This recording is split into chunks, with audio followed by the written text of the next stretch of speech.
Okay, so in this practice, we're going to work on doing what many Qigong practitioners are quite concerned about, and this is we're going to work on stilling the Jing, ultimately, to cause it to settle, not to refine it, not to convert it, but just to settle it, to bring it towards stillness, so that it is better for our health, more consolidated.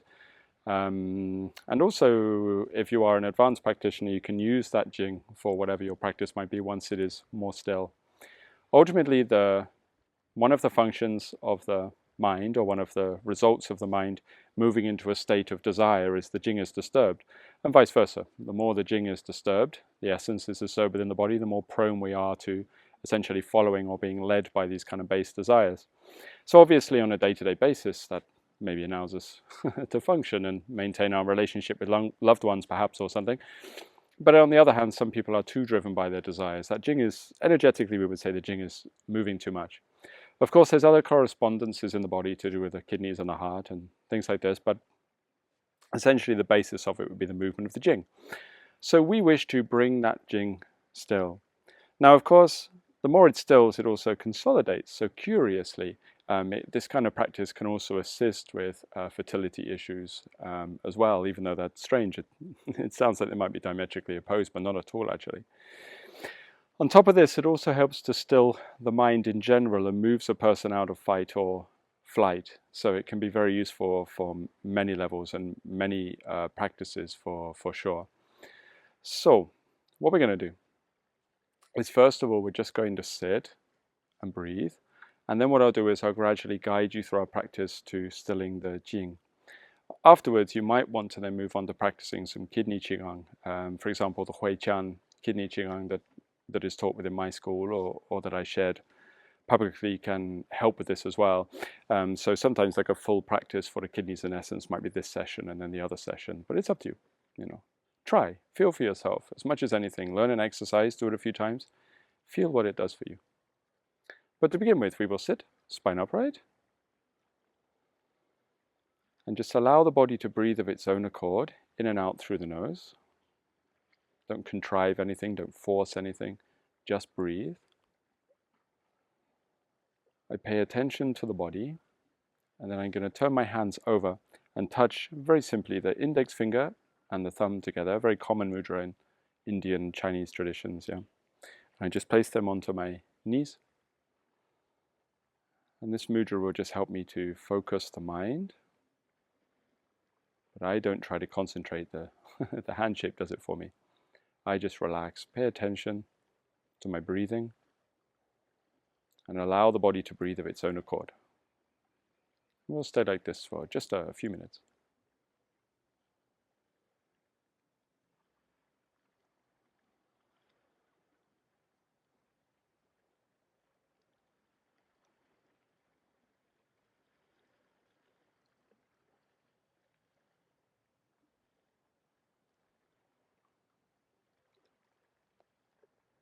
With every out-breath, just let a little bit more tension out of the mind. Let the mind grow more still. Let your worries fade. They don't matter right now. There is only you and the practice, just sitting and breathing. Everything else can fade away.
And now we're just going to move into a particular way of breathing.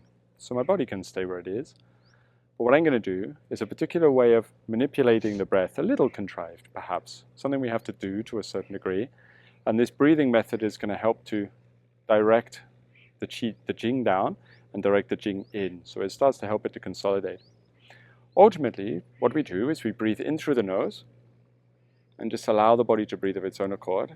And then when we breathe out, strange as it sounds, I'm going to direct the breath down through the inside of my body towards the perineum, towards the base of my body, to the place where the Jing is said to sit, on the meeting place of Yin, Hua Yin. So I breathe in, and obviously when I breathe out, the air will come out of my nostrils, but inside, with a very, very gentle mental instruction, I just let the breath be directed down through the inside of the torso, all the way down to the base of the body. If you try to think about it or wonder how the breath is doing that, it will get stuck, it will get confusing. Don't worry too much. Trust your feeling, because the more I do a gentle, long stream with the exhalation out through the nose and just mentally direct it down, after a while I'll feel a wave of something moving down within the inside of the body. Sometimes it can take a few minutes, sometimes you have to try the exercise for a while, but after a while you'll feel it, like a stream moving down inside. Now I treat the Jing as if it is a fire that is starting to go out, like the embers are dying on a fire. And I just want to blow on them to cause them to glow, to bring warmth back to those dying embers, right? So my breath is directed down, not too hard, because you'll just scatter the ashes, not too gently, just the right amount of pressure. I just breathe as if I'm trying to bring warmth back to those dying embers and direct the breath down inside. I hold this mudra for now. So I breathe in, allow the breath to come in through the nose. Breathe out, direct the breath down through the inside of the body to stimulate the seat of the Jing. Let us try together.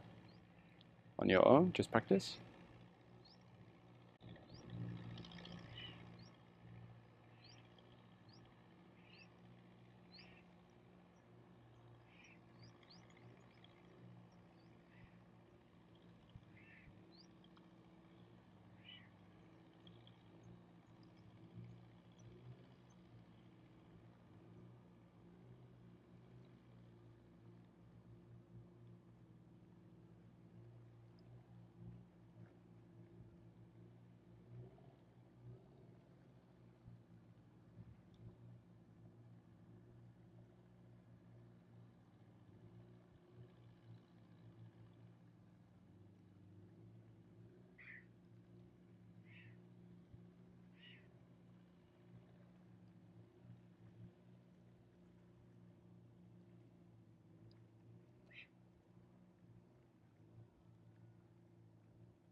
So I continue to breathe in this way.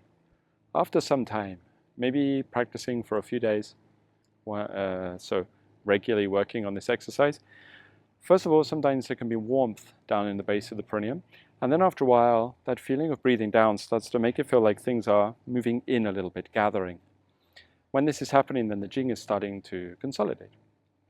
So once you get that feeling, or if it's too early for you, still complete the sequence of movements. But once you are used to this practice, then you can trust your feeling. So once I breathe, after a few breaths and that consolidation comes, then I bring the hands around to the height of my diaphragm, a very common position in Qigong. Palms facing not in, but straight down. Shoulders relaxed. Okay. Hands lightly stretched. And the direction of Lao Gong will direct the Qi down, okay, on top. So the Qi from the chest will start to move down a little towards the base of the body, which will anchor the Jing to the base of the body and support the kidneys as well. So I hold my hands here, then I just continue with that same breathing method. So I breathe in through the nose. Breathe out and direct the breath down inside.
Okay, then from here, I'm going to bring the hands down to Bao Yuan, which is a common position used in alchemy, where the right hand goes on top, unless it feels peculiar for you, in which case put the left hand on top. Sometimes you will say there are arguments over gender, which hand is on top, and sometimes they say it will depend on the way that the channels move in the left and right side of the body, and perhaps for deeper, more subtle work. But for what we want, just to contain the Qi down in the base of the body, simply place whichever hand is comfortable with one hand on top and touch the tips of the thumbs together to form a circle. There's a little power in my hand. And what I do is, as I bring my hands down, I form that shape, And it's like I'm containing the breath and the qi, perhaps even the jing, in the base of the body. So now I can stop the breathing method. I just breathe normally now, in and out through the nose, letting my mind go into the lower abdomen behind my hand. So just where the lower dantian is. And I just let my mind stay in that spot, containing my mind with the assistance of the mudra in the lower dantian. Just breathing. No need to direct the breath down anymore, just containing the qi in the dantian.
Okay, and then when I'm ready to finish, I'm just going to bring my hands around. Bring the hands up. Bring them above the crown of the head. So I'm lining up Lao Gong with Lao Gong and the crown of my head. Hold it here for a second. Stretch out Lao Gong. And after a while, you will sometime after practice, you will feel a connection from the hands all the way down through the body, down into the dantian itself. Just a relationship between those points. And then I bring the hands down, facing my center line,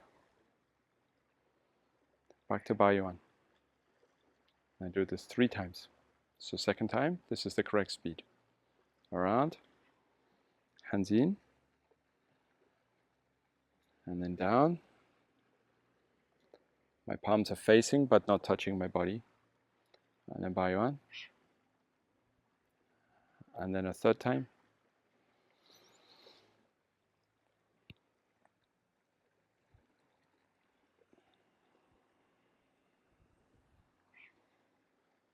And then for me, it's a matter of personal choice. It's up to you. You can either conclude here, or some people like to rub the hands and massage the kidneys 3 times.